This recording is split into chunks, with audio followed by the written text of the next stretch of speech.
Cortes Island is at the northernmost part of the Strait of Georgia, just at the entrance to Desolation Sound. It's 2 ferries away from our closest town, which is where our islanders go to get groceries, to see specialist appointments, to buy socks, and just the necessities of daily life. It's interesting because there is such a dichotomy between the more vulnerable people here and the wealth that comes here, often just seasonally. And I think it's great, everyone's welcome here, but I also think at the same time, everybody needs to invest in the island in whatever way that they can.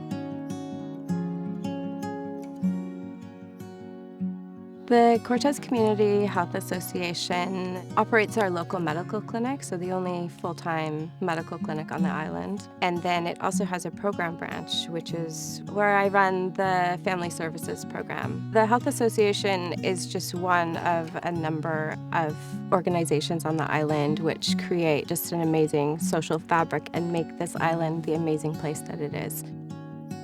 My name is Andrea, and I work for the Cortes Island Community Foundation. We resource and support what we call our social profit network.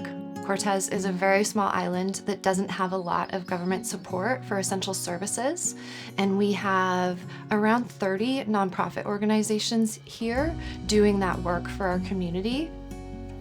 We got together during the pandemic. We were talking about the challenges that we were having. For the 30 nonprofit organizations that we have, about half of them have physical offices, and the rest of us just work from home or wherever we can find a spot to work. And so we recognized at that time that people were really looking for Wi-Fi, printer, even just a space for 2 or 3 people to meet.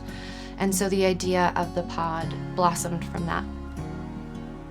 The internet provides access to the world. People use it for work, for making plans, for connecting with their loved ones. And so to have that cut off in the middle of the pandemic, even at our library, there was nowhere for people to go anymore to just access free public Wi-Fi. And so that need became just a priority. When I first heard about the Healthy Communities Initiative, it just seemed like a perfect fit for what we wanted to do here. It really planted a seed for what could come next. So this is the pod, our tiny, beautiful trailer, and it is a tiny workspace. There is nowhere for public Wi-Fi on island, and so you can come even just sit outside the pod and connect to the Wi-Fi very easily. At both of our community halls for all of our events, notices, any job opportunities, we're printing out posters quite often, and I would say the majority of them are printed right from here, from the pod. It's really great accessibility addition to the island. Well, for me, the pod has been very, very special. I have a situation where I'm actually caregiving, and so the pod is here 24/7. We live where we can't get any signals. We don't have money to buy all the equipment, and we also need privacy. So for me to be able to come 24/7, to have a sanctuary and a place to be has been incredibly important.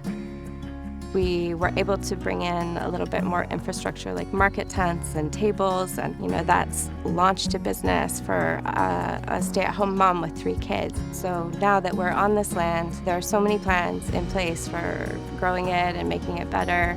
This project was really a community effort, really collaborative between many organizations. My recommendation to other tiny organizations out there is work together with your local nonprofit community. We all have the same goals of creating a better place, and how can we get there together?